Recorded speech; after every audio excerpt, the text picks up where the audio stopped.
Welcome, restless dreamer. You've just stepped into the shadows of sleep, where stories whisper and the darkness listens. I'm your guide tonight, your voice in the void, here to lead you gently into nightmares wrapped in lullabies. Before we begin, press like if you're brave enough, and subscribe for more midnight tales that blur the line between sleep and terror. Tell me in the comments, where are you watching from, and what hour has found you? The highway stretched endlessly before them, a thin black ribbon cutting through the vast white silence of the Alaskan wilderness. Sarah pressed her forehead against the passenger window, watching the snow swirl under the beams of the headlights. The radio crackled faintly, struggling to find a signal this far north. Finally, a weather warning slipped through the static. Blizzard advisory for Deadman Pass and surrounding mountain roads. Visibility expected to deteriorate overnight. Travel is not recommended past midnight. Sarah shot a look at her brother. Luke, maybe we should stop. Deadman Pass isn't safe when it's clear, let alone in a blizzard. Luke's grip tightened on the steering wheel. We're only 2 hours from the cabin. We push through. We're sleeping by the fire tonight. You really want to waste money on a roadside motel? Sarah didn't argue further. Her brother was stubborn, but she couldn't shake the creeping unease that had been gnawing at her since they left Anchorage. There was something about the road, silent, remote, forgotten by time, that felt wrong. The snowflakes caught in the headlights didn't fall straight. They seemed to twist in strange, chaotic patterns, as if the wind was whispering warnings too faint to hear.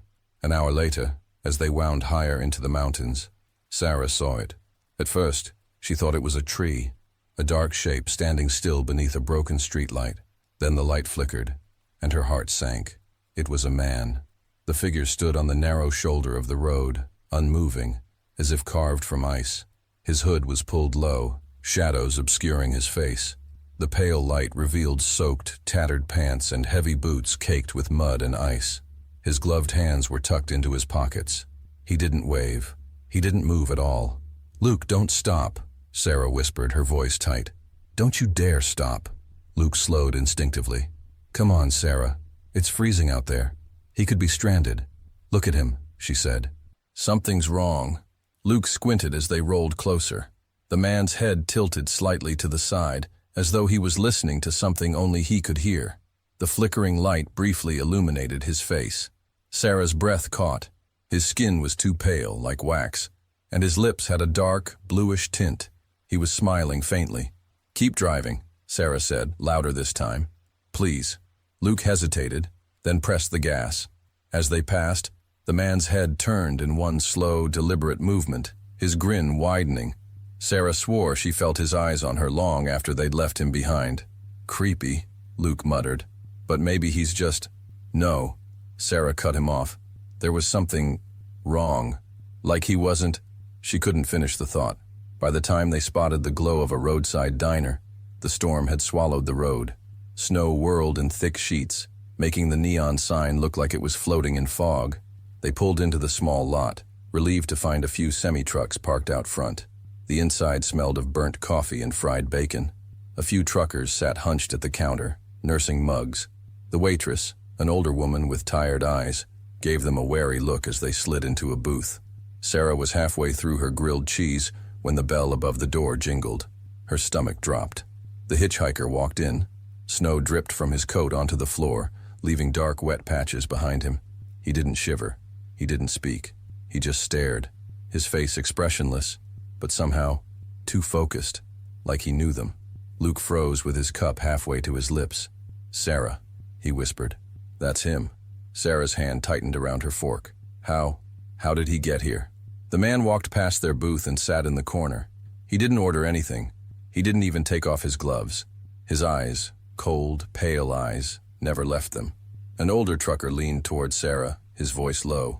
You saw him, didn't you? On the pass? Sarah blinked. What do you mean? That's no man, he muttered. He's been seen up there for years. Folks who stop for him don't come back. If I were you, I'd leave. Tonight. The waitress shot the trucker a sharp look. Don't scare them, she said. But her eyes told a different story. She'd seen him too. Sarah and Luke didn't finish their meal. They checked into a small, dimly lit motel a few miles down the road. Sarah couldn't shake the image of the hitchhiker's wet footprints on the diner floor. It hadn't taken him hours to catch up. It had taken minutes. How?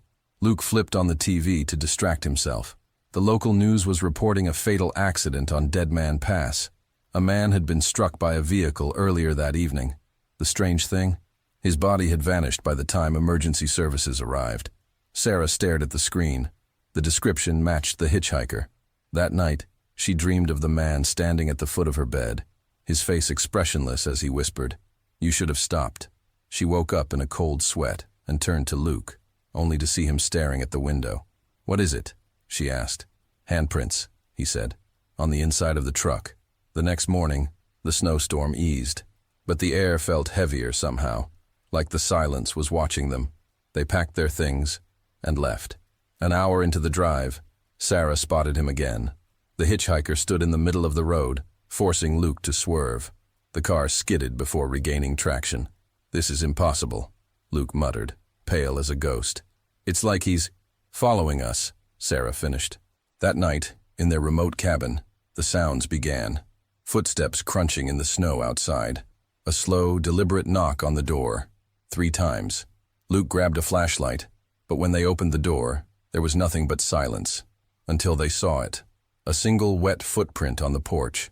The storm rolled in faster than expected, trapping them at the cabin. The power cut out, and the firewood burned low. Sarah tried to stay awake, but exhaustion pulled at her. Then she heard it. A faint whisper outside.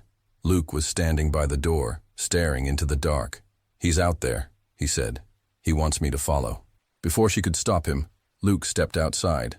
The hitchhiker was there, standing at the tree line, motionless. Slowly he turned and began walking into the woods. Luke followed as though hypnotized. Sarah grabbed her coat and flashlight. "Luke, no!" The forest was a maze of snow and shadows. Her breath burned in her lungs. She caught up just as Luke stopped in the middle of a clearing. The hitchhiker was only a few feet away, his face twisted into a grotesque, stretched grin. The snow around them glowed faintly, revealing an old, rusted car half buried in ice. Inside, a body sat slumped behind the wheel, a body that looked just like him. The hitchhiker raised his hand and pointed at it. Sarah screamed, grabbing Luke's arm and dragging him back toward the cabin. When she looked over her shoulder, the man was gone. At dawn, they fled, abandoning everything at the cabin. The pass was eerily quiet, as if nothing had happened. But Sarah couldn't shake the feeling that he was watching from the trees. Back in town, they asked about Deadman Pass. The locals said it had claimed dozens of lives since the 70s. A trucker had hit a young man years ago, a hitchhiker, and ever since, travelers swore they saw him, pale and silent, warning some and luring others. 2 days later, Sarah scrolled through her phone. Her breath stopped cold. There was a photo she didn't remember taking. She and Luke, sitting in the diner booth. And behind them, standing impossibly close, was the hitchhiker, grinning into the camera. The diner sat like a forgotten outpost on Glacier Road, a 2-lane strip of blacktop cutting through the frozen emptiness of northern Alaska. Emma wiped down the counter for the 3rd time that night, more out of habit than necessity. No one was coming. Outside, the snow fell steadily, caught in the yellow glow of the parking lot lights, and the wind howled like a living thing. She checked the clock, 2:47 a.m. Another long, uneventful shift. The only sounds inside were the soft hum of the coffee maker and the buzzing fluorescent lights overhead. Marv, the old cook, had left hours ago, mumbling something about getting home before the weather turned. He'd laughed when she teased him about being scared of the dark road. "Not the dark, kid," he'd said. "The road eats people." Emma had rolled her eyes, thinking it was just an old-timer's superstition.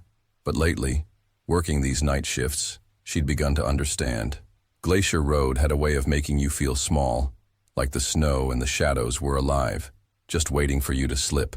At 3:15 a.m., she heard it, the low rumble of an engine outside. At first, she thought it was a snowplow, but when she looked out the frosted window, she saw the faint outline of a vehicle, a large one, pulling into the lot, an old yellow school bus. Its paint was chipped and dulled by years of ice, with rust creeping along the wheel wells. Frost covered the windows so thickly that she couldn't see inside. The headlights glowed a sickly white, cutting through the snow like 2 hollow eyes. The bus rolled to a stop just outside the diner. It idled. No one stepped out. Emma hesitated, her breath fogging the glass as she pressed closer to the window. The driver was barely visible, just a hooded silhouette, perfectly still. "Can I help you?" she muttered under her breath, as if he could hear. Minutes passed. The engine rattled softly. Then, without warning, the bus reversed. No brake lights, no change in engine pitch. It simply glided backward, vanishing into the storm. She stood there, stunned, long after the sound of the engine faded. When Marv returned the next morning, Emma told him what she'd seen. He stopped mid-step, his weathered face growing serious. "Yellow bus?" She nodded. "Yeah. Do you know anything about it?" Marv sighed, leaning against the counter. "They say a bus full of kids vanished out here during a blizzard back in the 80s. Never found it. Some folks claim they still see it on nights like these. Ghost bus, they call it. Like it's still driving, looking for the way home." Emma laughed nervously, but something in Marv's tone made her skin crawl. "You're serious?" "I've been here 30 years, Marv said quietly. "Seen that bus twice. Never went outside to meet it. You shouldn't either." The following night, the storm rolled in heavy and fast. By midnight, the diner's windows shook with each gust of wind. Emma tried to distract herself by restocking shelves and counting bills in the register. At 3:15 a.m., she heard it again. The bus. The same yellow hulk pulled into the lot, stopping in the same spot as before. This time, she dared to step closer to the window. She gasped. The frost on the windows had melted just enough to reveal faces, pale, hollow-eyed faces of children, their cheeks pressed against the glass. Their mouths moved soundlessly, as if whispering. Her heart pounded. She reached for her phone, snapping a shaky photo, but the lens fogged instantly. By the time she wiped it clean, the bus was gone. The next morning, Emma sat in the diner's back office, scrolling through online archives. It didn't take long to find the story. January 1987. Local bus vanishes in blizzard. A school bus carrying 12 children and a driver disappeared on its way back from a winter camp. The last radio contact from the driver mentioned poor visibility and stopping for gas. Search teams never found the bus, and the case went cold. She stared at a grainy black and white photo of the children. One girl, Anna, caught her eye. Her wide, hollow gaze looked just like the face Emma had seen in the frost. 2 nights later, Emma decided to leave work early. Snow was coming down hard again, and she didn't want to risk getting stuck. As she drove down Glacier Road, her headlights caught something ahead. Her breath hitched. The bus. It was parked sideways across both lanes, blocking her path. The headlights flickered weakly, casting eerie shadows on the snow. "Move," she whispered, gripping the steering wheel. But the bus didn't move. Her phone buzzed, an incoming call with no ID. She answered with trembling hands. A child's voice, faint and echoing, whispered, "Help us find the way." She slammed her car into reverse, heart racing.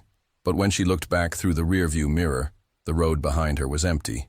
The bus had vanished again. Emma couldn't sleep. The whispers haunted her. The next night she made a decision. She would confront the bus, once and for all. She stayed after her shift, flashlight in hand, and waited. At 3:15 a.m., the engine's low growl reached her ears. The yellow bus rolled into the lot like clockwork. This time, the door creaked open. A wave of freezing air rushed out. She stepped closer, her breath pluming in front of her. Inside, the shapes of children were clearer now, pale faces with blue lips, all staring at her. "Hello?" she whispered. Their mouths moved in unison.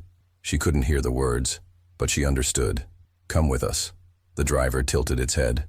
The hood slipped just enough for her to see its face, skin gray and tight like wax, eyes black and hollow. It smiled, teeth jagged and yellow. Before she realized it, her foot was on the first step. The air inside was stale and damp, smelling of rust and rot. The children stared, motionless. Some had tears frozen on their cheeks. One girl, the same Anna from the photo, reached out a hand, her fingers stiff and cold. "Please," the girl whispered, voice like cracking ice. "Help us go home." Emma's heart ached. She wanted to help, but a chill spread through her body, a warning, primal and urgent. The bus doors slammed shut behind her. The engine roared. Panic surged. She grabbed her flashlight, smashing it against the glass until it cracked. With a final, desperate swing, she shattered the window and stumbled out into the snow. When she turned back, the bus was gone. Emma quit the diner the next morning. Marv didn't even ask why. He just gave her a knowing look and nodded. But the bus didn't leave her alone. A week later, as she drove south to leave Alaska, her phone buzzed. A new video had appeared in her gallery. It was grainy, shot from behind glass. In the reflection, she saw herself standing inside the diner, cleaning the counter, and behind her, visible only in the reflection, were the children, pale, silent, waiting. The video ended with a whisper, just loud enough for her to hear, "We'll find the way." The Alaskan tundra looked like another planet, a white void stretching endlessly in every direction. Even sound seemed swallowed here, footsteps muffled, voices carried away by the merciless wind. Dr. Elena Ward tightened the hood of her parka and stared out over the frozen expanse of Whispering Lake. The locals had called it that, because on some nights the ice was said to sing, though Elena had dismissed such claims as mere superstition. Her team of 5 had come here to study unusual seismic patterns beneath the ice sheet, pulsing rhythms that didn't match anything natural. It was supposed to be a straightforward mission: set up their instruments, collect readings, and return home with data. But the lake looked wrong from the start. Too still, too silent, even for a place as remote as this. They set up their temporary camp near the western shore of the lake, erecting a cluster of heated tents and drilling their first shallow cores. The air smelled of metal, sharp and clean, and the horizon blurred into a featureless haze. "Overpriced freezer," Tom Reyes muttered, brushing ice off his seismograph. "Can't wait to get this over with." "Complaining already?" Elena teased, though her own nerves were taut. "We've been here 6 hours. Kyle Hansen, their survival expert, was off inspecting the shoreline when he called out. Guys, you need to see this." They gathered around a perfectly symmetrical spiral hole drilled into the ice, about a meter wide. Around it lay fish bones, bleached white, and arranged in a deliberate spiral pattern. There were no scales or blood, no sign of a predator's chaos. It looked ritualistic. "Please tell me this is one of your experiments," Tom said. "Not mine," Elena murmured, kneeling beside the strange formation.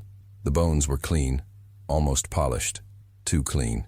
That night, Mara Lynn, their tech specialist, heard faint tapping while monitoring sensors.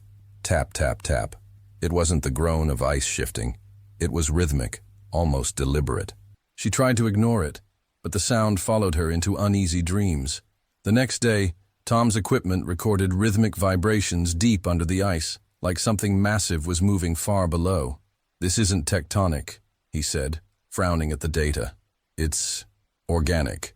Repeating patterns, like sonar." Elena and Mara were checking the outer sensors when they spotted movement beneath the frozen surface. At first, it looked like a dark shadow, but then it darted, quick and smooth, like something swimming just below them. When they shone their lights down, the shape vanished. Later that afternoon, Kyle quietly showed Elena what he'd found: a human tooth, embedded in the ice near the spiral hole. It looked old, yellowed, but the sight of it made her stomach turn. By nightfall, Darren Ellis, their youngest team member, was pale and jumpy. "I had this dream," he said, his voice trembling. "Faces beneath the ice, looking up at me. Hollow eyes, like they were waiting for me." The tapping returned that night, louder. No one slept well. Darren disappeared during a routine morning survey. One moment he was within sight, trudging along the edge of the lake, and the next he was gone. They found his parka and boots neatly laid out by the water, as though he had calmly undressed and stepped onto the ice barefoot. But there were no footprints leading away, no tracks at all. Elena's radio calls yielded only static. As they searched for him, Tom paused near one of their drilling sites. "Do you hear that?" he asked. Beneath their feet, there was a faint knocking, like something, or someone, trapped below. Then a circular crack spread outward under his boots. Kyle yanked him back just as the ice gave way, revealing dark, bottomless water. When they regrouped, Elena tried to send a distress signal. The satellite radio was dead. Mara checked the systems, shaking her head. "There's interference, coming from under the ice. It's like something's jamming us." That night, bioluminescent lights glimmered beneath the frozen lake. Not natural auroras. These lights pulsed in perfect spirals, growing brighter and closer. Mara recorded everything, her breath trembling. It's like it's calling to us, she whispered. The fourth day brought more horror. Kyle returned from a scouting trip with news of a second spiral hole, bigger, surrounded by frozen animal carcasses. They weren't torn apart or eaten. They were simply dead, placed in symmetrical patterns. It was as though something had arranged them deliberately. At dusk, Tom spotted something crawling across the ice. He froze, unable to speak for several seconds. "It's not human," he finally whispered. They all watched as a pale, elongated figure scuttled on all fours, jerky but impossibly fast, before vanishing into a fissure. That night, the camp shook. The ice near their tents cracked with explosive force, and a long, bony hand pressed against the ice from below, as though testing its strength. Elena and Kyle fired flares, the red light casting monstrous shadows. Whatever was under there retreated, but not far. Mara refused to sleep. "It wants us," she murmured. "It's waiting for us to come closer." By the fifth day, the team was unraveling. Mara analyzed the seismic readings again and gasped. The spirals on the surface matched movements deep below. "It's not random," she said. "It's drawing something, or marking territory." That morning, Tom was gone. Elena found his gloves and a smear of blood by a fissure, but no body. There were deep gouges in the ice, like something had dragged him under. His screams still rang in her ears. Panic turned to arguments. Elena wanted to risk the 10-mile trek to the helicopter pickup point, while Kyle believed moving would get them killed faster. Mara, pale and glassy-eyed, claimed she could hear voices coming from below. "They're calling me by name," she whispered. That night, Elena woke to find Mara standing barefoot on the ice, staring at the glowing spirals beneath. "It's beautiful down there," she said dreamily, before Kyle hauled her back, her skin icy to the touch. By dawn, Elena and Kyle decided to leave. They packed light, abandoning their instruments and dragging Mara along, though she muttered nonsense under her breath. Halfway across the lake, the ice beneath them bulged and cracked, as if something enormous was swimming just below. Elena's heart pounded as she ran, pulling Mara along. Then a pale, humanoid shape exploded through the ice. It was all bone-white skin and hollow eyes. With a single motion, it dragged Mara under. Her scream cut off instantly as blood bloomed under the frozen surface. Elena and Kyle kept running. The lake behind them erupted, chunks of ice flung into the air as a massive shape rose beneath the surface. Kyle turned, firing his rifle and flares to distract it. "Go!" he shouted. Elena hesitated, but Kyle's scream, cut short, spurred her into a desperate sprint. As she reached the tree line, she looked back and saw it, just for a moment. A towering shape beneath the breaking ice, pale and formless, its face a shifting mass of hollow eyes. It was watching her. Elena collapsed in the snow hours later, frostbitten and delirious. A snowplow crew found her stumbling near the highway, mumbling about something ancient in the lake. When rescue teams arrived at Whispering Lake, they found nothing. No tents, no instruments, no bodies. Only smooth ice, as though the lake had swallowed every trace. Later, in the warmth of a hospital bed, Elena played back the last footage from Mara's camera. The screen was static, then flickered. For just a few seconds, a distorted voice whispered her name from beneath the ice. The chopper dropped us off on the edge of what felt like the end of the world. Hollow Valley, they called it, a name I'd brushed off as just another local superstition, until the moment my boots sank into the damp moss. There was something wrong here. The silence was not just absence. It was deliberate, as though the trees themselves were holding their breath. I, Dr. Aaron Ward, had waited years for this opportunity, my first expedition as lead ecologist. The university had tasked us with cataloging the valley's strange moss species and soil patterns, hoping to find evidence of climate-induced changes. I wasn't about to let fear ruin my breakthrough. Our team was small but skilled. Daniel Clark, my second in command, was a survivalist, pragmatic to the point of stubbornness.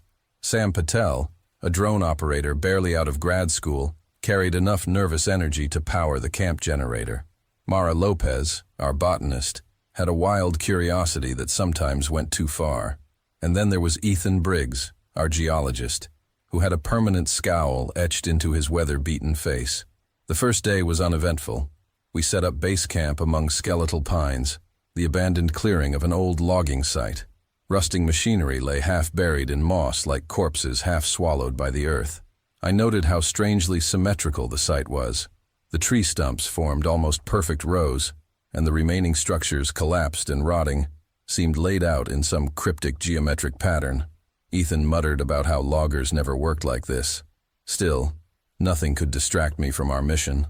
That evening, as we sat around the camp stove, I told myself the unease was just first-day jitters.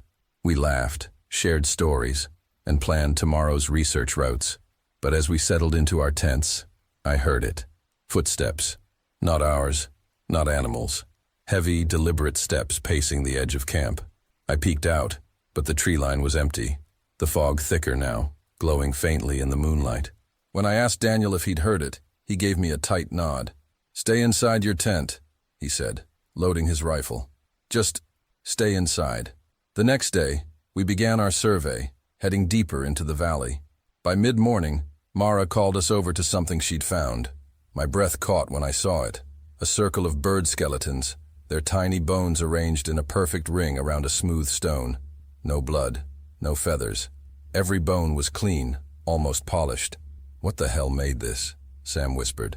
"No animal I know of," Daniel muttered, scanning the forest with his rifle raised. We found more of these arrangements as the day went on. The skeletal remains of rabbits, a fox, all laid out in intricate patterns. Ethan crouched over one, rubbing his stubbled chin. "Either someone's out here messing with us," he said, "or something is wrong with this place." When we returned to camp, Sam sent his drone up for a wide-angle sweep. Later, while reviewing the footage, he froze. Guys, you need to see this." On the video, just at the edge of the tree line, were figures. 7 of them, standing unnaturally still. Too tall, too thin, their heads tilted slightly as though watching us. The footage glitched and froze when Sam tried to zoom in. "Could be trees," I said, forcing my voice to sound rational, but I didn't believe my own words. That night, the forest came alive with strange sounds. Not animal calls, but voices. At first I thought Daniel was speaking outside my tent, but then I recognized the words. My own voice. A perfect mimicry of a conversation I'd had with Mara hours earlier, repeating from somewhere deep in the woods. Then, silence. The air was so still I could hear my pulse pounding in my ears. Sam claimed he'd seen something worse. He'd been walking the perimeter when he spotted a second camp, an exact replica of our tents and gear set up 200 meters away. When we all went to see, it was gone. No tracks, no sign it had ever existed. Daniel was on edge now, pacing with his rifle. "We're leaving tomorrow," he said. "This isn't normal." But I wasn't ready to leave. Our data was incomplete, and part of me, the reckless part, wanted to know why this valley felt alive, as if it were studying us. On day 3, Mara vanished. She'd gone to collect plant samples near a stream and never came back. We searched for hours, calling her name, but the only thing we found were her boots, placed side by side on a flat rock like a display. No footprints, no sign of a struggle. Then, faintly, we heard her voice. "Help me. Please. Help me." It echoed from the trees, from the ground itself. But no matter where we turned, we couldn't locate the source. "We're leaving. Now," Daniel growled. No one argued. Back at camp, Sam reviewed more drone footage. His hands trembled as he paused the video. "Look, that's Mara." The screen showed Mara, or something that looked like her, standing perfectly still among the trees. She didn't blink. She didn't move. When the drone tilted, she raised her hand, mirroring the camera's motion like a reflection. By dusk, the valley showed its true face. We saw them emerge from the fog, figures shaped like us. Their limbs were too long, their movements delayed by fractions of a second, as though they were learning how to move like humans. One of them, taller, smoother, with no eyes, tilted its head exactly as I had just done. Daniel fired a warning shot. The sound barely echoed. The figures didn't flinch. Instead, they all raised their arms in perfect unison, imitating Daniel's aim. Ethan snapped. "This is wrong. We need to move." We grabbed what gear we could and ran, but the forest didn't make sense anymore. Paths looped back on themselves. Landmarks we'd passed minutes ago appeared again, identical and untouched. At some point, Ethan screamed. When we turned, he was gone. All that remained was his backpack, hanging neatly from a branch, zipped, untouched, with his voice faintly whispering our names from inside it. By the 5th day, I understood the truth. The valley wasn't just a place. It was alive. It was studying us, copying us, hollowing us out. We weren't meant to leave. Daniel, desperate, tried to burn the forest. He poured fuel and lit a flare, but the fog swallowed the flame, smothering it before it caught. The trees groaned. I swear I heard them breathing. That night, Daniel didn't return from his watch shift. I woke to find his rifle on the ground, his jacket folded neatly, and footprints leading nowhere. By now, only Sam and I were left. Sam was losing his mind, muttering about how they'd already replaced Mara and how it's making a copy of me next. At dawn, I woke to find Sam gone. In his place stood Sam's double, smiling faintly, its head tilting side to side like it was listening for something. I ran. Through the woods, through the fog. I ran until my lungs burned. When I burst into the clearing where our camp had been, I froze. There were 4 of them waiting: Mara, Daniel, Ethan, and Sam, or their copies. They stood side by side, motionless, their faces blank and wrong. Behind them, I saw a 5th shape emerging from the mist. It was me. I screamed, but the sound didn't echo. The forest absorbed it like it had been waiting all along. The last thing I remember is standing among them, my limbs moving without command, my voice whispering words I didn't choose. Stay. You're part of us now. Somewhere, Sam's drone still hums, recording. In its silent footage, I am there, motionless, smiling with my hollow reflection as the valley settles back into silence. They say memory fades with time, but not this one. Not the summer of '09. Not the summer I lost my cousin, and something else I've never quite named. Every now and then, I catch myself staring out at a still body of water, waiting for a shadow to shift or a ripple to break the glass. I still hear his voice in my dreams sometimes, and I still wonder if it should have been me instead. That summer, I was 16. My Aunt Carla invited me to join her and her 2 kids, Leo and Mia, at our family's old cabin near Coldwater Lake in Washington. No phones, no Wi-Fi, no towns for miles, just trees, fog, and that silent lake, nestled between cliffs like something from a forgotten postcard. Aunt Carla was practical. Leo, 17, was brash and full of himself. Mia, 12, quiet but watchful. The place smelled like cedar, smoke, and damp earth. I remember thinking it was peaceful, safe. I was wrong. 3 days in, I went down to the lake alone. Leo and Mia had gone hiking. Aunt Carla was asleep in a hammock. I skipped stones, counting skips like heartbeats. That's when I saw him. Across the water, standing on the opposite shore, motionless. A tall man in a raincoat, face hidden under the hood. Not moving, not even swaying with the wind. I blinked, looked down, skipped another stone. When I looked up, he was gone. I searched the trees. Nothing, not even a footprint in the soft mud. The next day was cloudy. Fog rolled in so thick you couldn't see the opposite bank. I was near the dock again, alone. That's when I heard footsteps behind me. Slow, deliberate. I turned, and there he was. The man in the raincoat stood 10 feet away. His coat was dripping, though it hadn't rained. His boots left wet, deep prints behind him in the dirt. "You live around here?" he asked, voice calm. Too calm. I stared at him. He smiled, just enough to show pale gums and 2 small teeth. "Saw your folks hiking earlier. I'm a ranger. Storm rolled in last night. Need a hand moving some debris."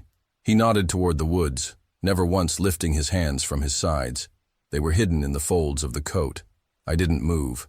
Something in me screamed, "Don't go." "Which station are you from?" I asked. He paused, just for a beat. "Local one," he said.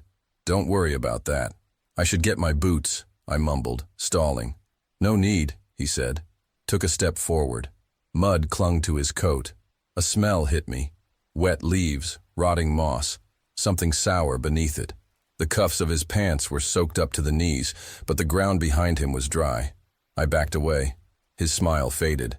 "You're not the one," he said quietly, "but you'll do." I froze. Then I said it, loud, firm, like my dad taught me. "No." His head tilted slightly, like a crow eyeing roadkill. Then he chuckled, voice low and wrong. They never learn. I turned and ran. The woods were darker than before. Branches brushed my face. Paths curved in ways I didn't recognize. When I reached the cabin, everything looked the same, but felt off. I walked inside. Leo was playing cards with Mia. Aunt Carla was cooking. Normal. Too normal. I tried to explain. They laughed it off. Said maybe I saw a fisherman or a hiker. He said he was a ranger. I insisted. There's no ranger station out here, Carla muttered, frowning. That shut everyone up. That night the power cut out just after sundown. Lanterns came on. Shadows twisted on the walls. Mia screamed when she saw them. Wet footprints on the porch. Too large for any of us. They stopped at the back door. Didn't go out. Didn't go in. The boat was gone from the dock. Tether sliced clean. Leo grabbed a flashlight. It's just some sick prank, he muttered. He stormed outside. I watched through the window. He walked the shoreline, light sweeping side to side. Then the beam froze, caught on something standing in the lake. Waist deep, still, watching. Morning came. Leo didn't. His bunk was empty, boots still beside the bed. The front door was cracked open, screen swinging. We searched the woods, called his name. Nothing. Near the dock we found one thing. A single footprint in the mud. Deep, inhumanly wide. Too deep for one person to make alone. Aunt Carla didn't yell, didn't cry. She just went quiet. I told her everything. About the man, the voice, the coat, the mud. She sat down hard on the porch, eyes wide.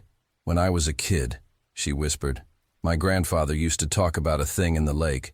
A man who walks the shoreline after storms. Said he looked for lost people.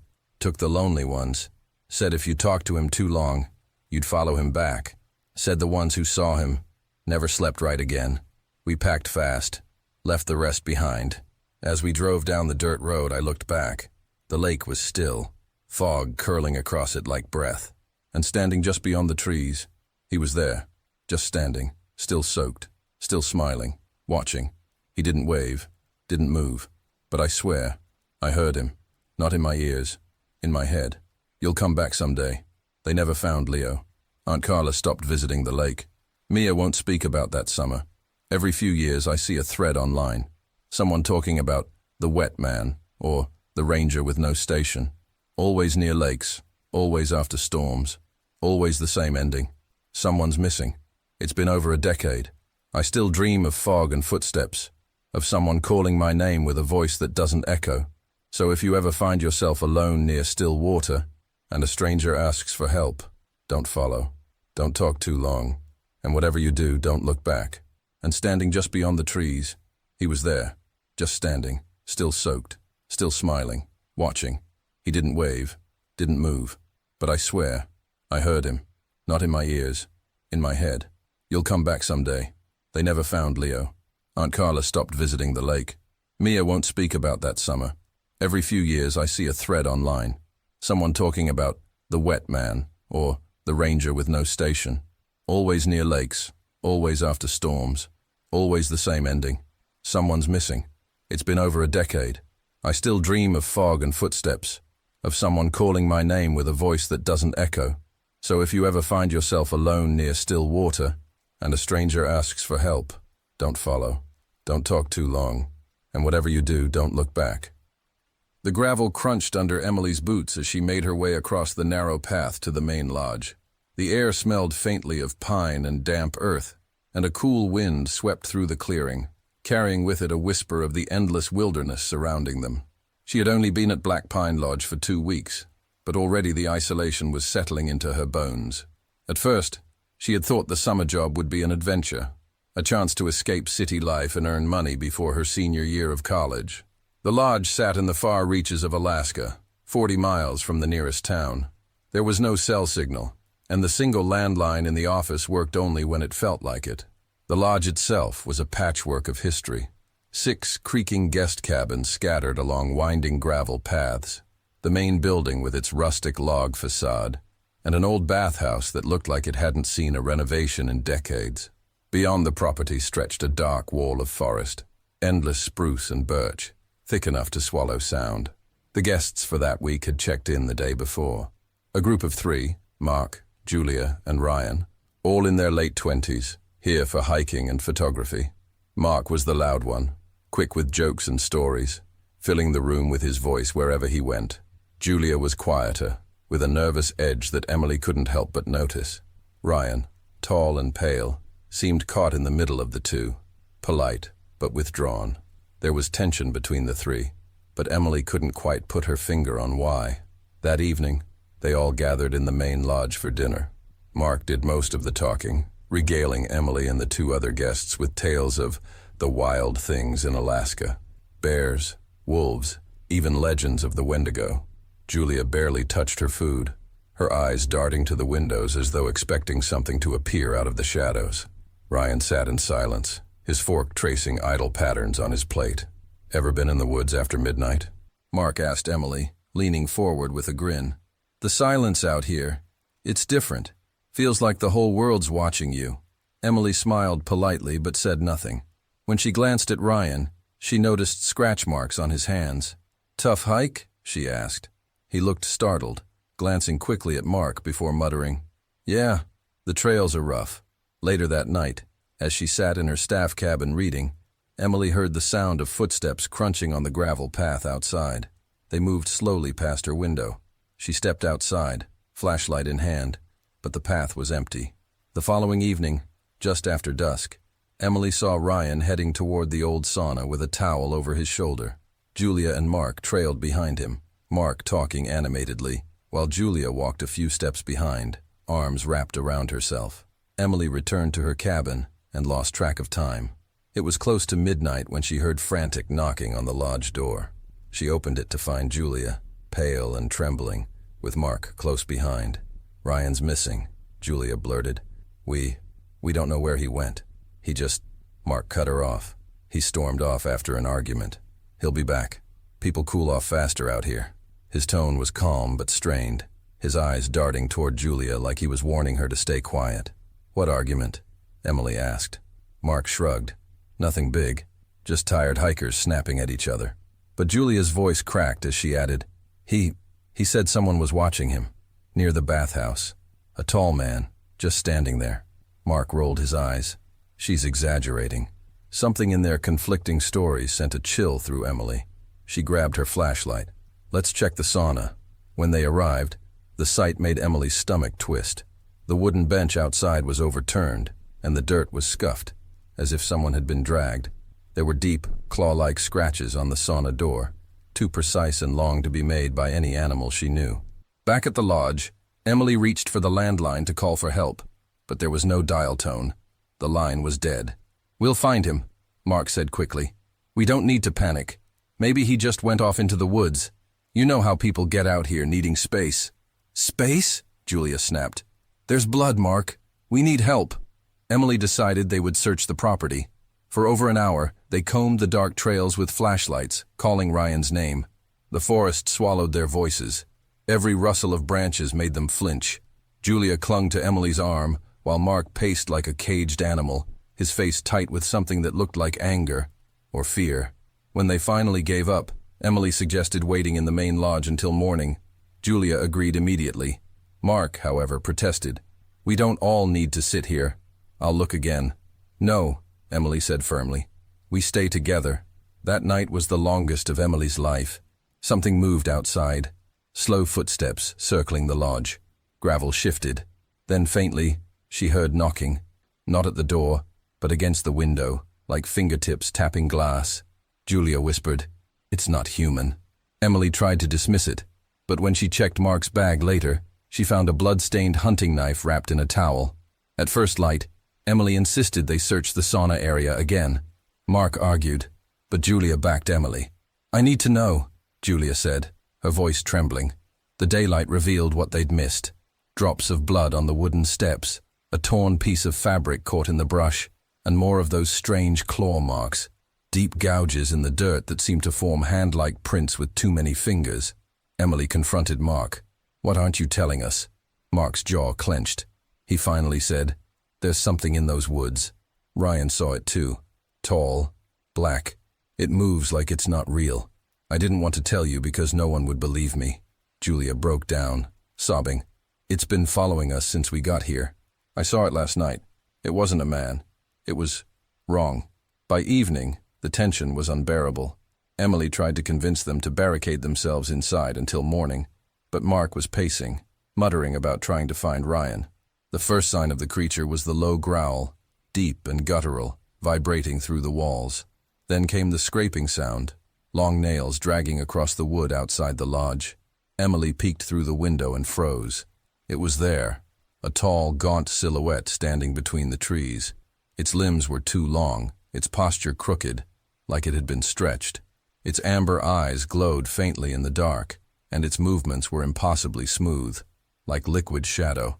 Then it tapped on the window with one long, pale finger. Julia screamed when it mimicked Ryan's voice, calling softly, "Help me!" The thing slammed against the wall. The door shook under its weight. Mark grabbed his rifle, firing blindly through the window. The shadow vanished, but the silence that followed was worse than the noise. At dawn, the forest was quiet again. Emily, numb with fear, lit the emergency flares outside. Hours later, the thump of helicopter blades cut through the morning air. 2 state rangers and a medic landed in the clearing. They found a blood trail leading east, but no sign of Ryan. Julia collapsed in relief and terror when she heard the medic say they'd found signs of someone injured trying to crawl through the woods. Mark tried to tell the rangers everything was fine, but his story fell apart when Emily revealed the blood-stained knife in his bag. He was taken into custody for questioning. Julia admitted Mark had tried to cover up Ryan's injury because he feared no one would believe the truth about the thing in the woods. Emily left Black Pine Lodge that same day, unable to look at the dark forest without feeling watched. 3 months later, she received a package with no return address. Inside was Ryan's GPS tracker, its casing cracked, smeared with dried blood. A note was tucked inside. "We're still finding claw marks in the trees. It's still out there." Emily burned the note, but at night, she still dreams of glowing amber eyes staring at her from the tree line. The highway stretched like a dark ribbon through the Alaskan wilderness, flanked by thick pine forests and mist-shrouded mountains. It was early morning, just past 6, but the sky was already overcast, painted in pale gray and steel blue. The only sound in the car was the low hum of the tires and the occasional sigh from Mason in the passenger seat. "You nervous?" she asked, glancing at him. Her voice broke the silence like a pebble dropped in still water. "A little," he admitted. "First tournament back since the shoulder injury." "You've got this," she said, smiling. "Just don't throw anyone through a wall this time." He chuckled softly. That helped. Her son was 17, tall for his age, with shaggy brown hair that always seemed a week overdue for a trim. He was quiet like his father had been, thoughtful, cautious. They were heading to Anchorage, a 3-hour drive from their small town. It was the kind of trip they'd made dozens of times before. Gas station coffee, bad road trip playlists, long stretches of silence broken by roadside moose or weather alerts. Nothing unusual, until the gray truck showed up. She first noticed it just after mile marker 132, a dull, matte gray pickup with blacked-out windows. No license plate she could see.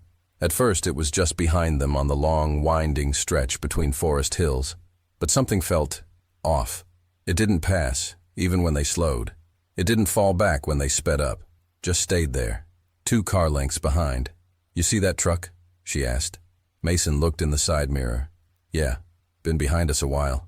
Think they're just heading to Anchorage too?" "Maybe," he said, but his voice held doubt. She switched lanes. So did the truck. Her stomach tightened. Then she slowed down, let the cruise control dip below the limit. The truck didn't pass. It just followed. They pulled off at a small roadside rest area, really just a clearing with a bathroom shack and vending machine. She hoped the truck would keep driving. It didn't. It turned in after them and idled near the exit, blocking it slightly with its angle. The engine rumbled low, steady, as if the driver was deciding something. "Okay, that's enough," she whispered. "Should we call someone?" Mason asked. "No signal out here," she said, checking her phone. 1 bar, then none. The truck didn't move. The windows were pitch black, no face, no shape inside. Just the mechanical presence of something that didn't belong in a world governed by reason. Mason, silent, tapped record on his phone and set it on the dash. She kept the car in park, eyes locked on the truck through the rearview mirror. Minutes passed. The gray truck didn't budge. No door opened. No window rolled down. It just sat there, its engine humming like some kind of beast too patient to pounce. "Stay in the car," she told Mason, her voice tight. He nodded, but she got out. The wind had picked up, cold and dry, lifting her hair as she walked toward the vending machine under the flickering lights. Just a snack. Just a normal act. Maybe the driver would take the hint and move on, but she could feel eyes on her. Not from the woods, from the truck. She turned. Nothing moved. The windshield was so dark it felt like staring into a tunnel, but her skin crawled with the sensation of being watched too closely, examined. She forced herself to look casual, drop coins into the machine, grab a bag of trail mix. Then she turned back, just in time to see the passenger window of the truck roll down a few inches. No face, just the edge of a hand, pale and still, resting on the window's lip. Something was wrong with it. The fingers were too long, too stiff. She stared. The hand didn't move, didn't twitch. It just rested, like it had been placed there and forgotten. She walked quickly back to the car. "Time to go," she said. Mason didn't argue. Back on the highway, the truck followed. No matter how many turns she took, no matter how fast or slow she went, it kept perfect pace, 2 car lengths behind, always. "This doesn't make sense," she muttered, white-knuckling the wheel. "No one's this persistent." Mason was filming again. "Maybe we should try pulling over again. Somewhere public. There's nothing for 30 miles. The road narrowed as they entered a forested pass. Mist crawled low across the asphalt like fingers brushing their tires. Mason turned the camera toward the back window. "Still there?" He nodded. "Still there." But then his expression changed. "What?" she asked. He leaned forward, peering into the mirror. "Wait, it's closer, like right on us." She looked. It was. The gray truck had cut the distance in half. It was tailgating them now, close enough she could see. Nothing. No face in the driver's seat. No silhouette. Nothing but the wheel turning slowly on its own. She slammed the accelerator. 20 minutes later, they finally saw lights ahead. A gas station, old and rusting, with a diner next door. Relief flooded her chest. They pulled in fast. The truck didn't. It kept going. Drove straight past without turning. She exhaled, almost laughed. We lost it, but something was off. The gas pumps were ancient, rusted out. No prices on the sign. The windows of the diner were dark, the door chained from the inside. Dust covered everything. No footprints, no tire marks, no sign of use in years. She stepped out of the car cautiously. "This place looks abandoned." Mason checked his phone again. Still no signal. That's when she noticed the paint on the door. Words scrawled in red across the glass. "Do not stop for the gray truck." They didn't stay long. Mason snapped a photo of the diner door, his hand shaking. The words looked fresh, too fresh. The red paint hadn't chipped like everything else. In fact, it looked wet. "Get in," she ordered. As they pulled out, the fog thickened, blanketing the road like spilled smoke. She kept her hands steady, eyes fixed on the double yellow line. That line was the only thing that felt real anymore. The farther they drove, the more distorted everything became. Trees stretched too tall. Shadows clung to the edge of the headlights like they had weight. The road signs began to blur, their words unreadable. Shapes appeared in the mist, tall and thin and watching, but vanished when she blinked. Mason turned off the camera. For once, he didn't say a word. Then came the sound, a faint clink, clink, clink, like a belt buckle swinging, or a chain dragging across pavement. They both turned. Nothing was behind them. But they knew. Somehow, they knew. The truck was near. Maybe it never left. After what felt like hours, they reached another town, or thought they did. Buildings loomed in the dark, their windows black. Not a single light on. No signs of life. Not even a stray cat. Street lamps flickered like dying stars. The only sound was their tires crunching through gravel and broken glass. "This doesn't look real," Mason whispered. She nodded slowly. "It isn't." As they passed what looked like a police station, a light blinked on. Only one, just above the front door, a bulb swaying in the wind. They stopped. "Should we try?" he asked. "No," she said, her voice suddenly cold. "Look again." They did. The light above the station's door wasn't just flickering. It was blinking. In Morse code, 3 short, 3 long, 3 short, SOS, from inside the building, but no one was there. They left the town quickly. Silence sat between them like a third passenger. They were almost out when Mason gasped. "Look." She turned. In the second story of an old motel, one window lit up. A figure stood behind it, still, watching. They passed too fast to make out details, but Mason had taken a photo. Later, when he zoomed in, her blood ran cold. The man was dressed in gray, a long coat, a hat, face pale and twisted, not in anger, but in amusement. His eyes were wide and sunken like they hadn't closed in years, and in his hand, barely visible at the edge of the curtain, was a set of keys, dangling, clink, clink, clink. Their GPS blinked back to life without warning. A straight road home, 30 miles. She didn't trust it, but what choice did they have? The road was empty again, quiet, too quiet, until Mason said, "He's back." Her stomach dropped. In the rearview mirror, barely visible in the fog, the gray truck appeared. No headlights, no sound, but gaining, faster than should have been possible. She floored it. The car screamed down the highway, but the truck was inches behind them now, its engine still silent, headlights off, a ghost in steel. Then something even worse happened. Mason's phone buzzed. One notification. From her number. The preview read, "You should have stopped." The road twisted unexpectedly, a sharp bend that hadn't been there before. She yanked the wheel. The tires screamed as they skidded off the edge and slammed through a rusted guardrail. The car launched into the trees, spinning. Airbags exploded. Glass shattered like gunfire. Then, silence. When she opened her eyes, the world was sideways. Smoke curled from the engine. Mason was unconscious, blood trickling from his forehead. Her shoulder ached, maybe broken. She tried the door. It wouldn't open. Then she saw it, out through the cracked windshield, standing just beyond the edge of the trees. The man in the gray truck. No vehicle. Just him. He didn't move. He didn't speak. He just watched. His hands dangled at his sides like wet rope. She kicked at the door. Nothing. Then the man took a step forward and smiled. Mason stirred. "He's here," he mumbled. "I know." She crawled out through the passenger side, dragging him with her. Her ankles screamed with every step. But they ran. Into the woods. Branches cut their faces. The night swallowed them whole. No flashlight. No path. But the sound came with them. Clink, clink, clink. Chains or keys or both. Eventually, the trees broke. A clearing. A narrow road they didn't recognize.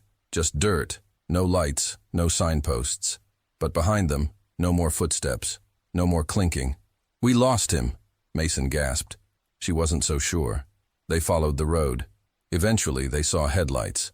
A truck, not the truck, a real one. Old man, flannel shirt, worn eyes. He took them in without questions.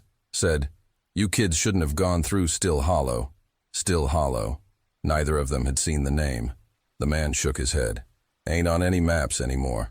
Place burned down in '62. Town council vanished before the fire. People still see things out there. You're lucky. Most don't make it out." She asked if he'd ever seen the gray truck. He looked away, then nodded once. "Twice. First time I was a boy. Second time I lost my brother." That was all he said. Back home, Mason checked the footage. Most of it was static, corrupted files, screams cut off, faces blurred, but one clip remained untouched. It was from inside the motel room window. It wasn't filmed by Mason. It showed them, in their car, driving past, unaware, and behind the camera was the man, breathing, slow and loud, watching. Just before the footage ended, he turned the camera to a note pinned to the wall. "Some places you leave, some follow you." Weeks passed. They told no one. Mason deleted everything, moved to a new city, but sometimes at night he'd hear the clinking again, like chains dragging across asphalt. Once he swore he saw headlights in the mirror, but when he turned, nothing was there. She started driving less, then not at all. One night she walked out to the garage, dusty, quiet, but the floor was marked. Tire tracks, wet footprints, a faint red smear near the wall, and on the passenger seat of her car, a set of keys, old, rusted, one tag attached, Still Hollow.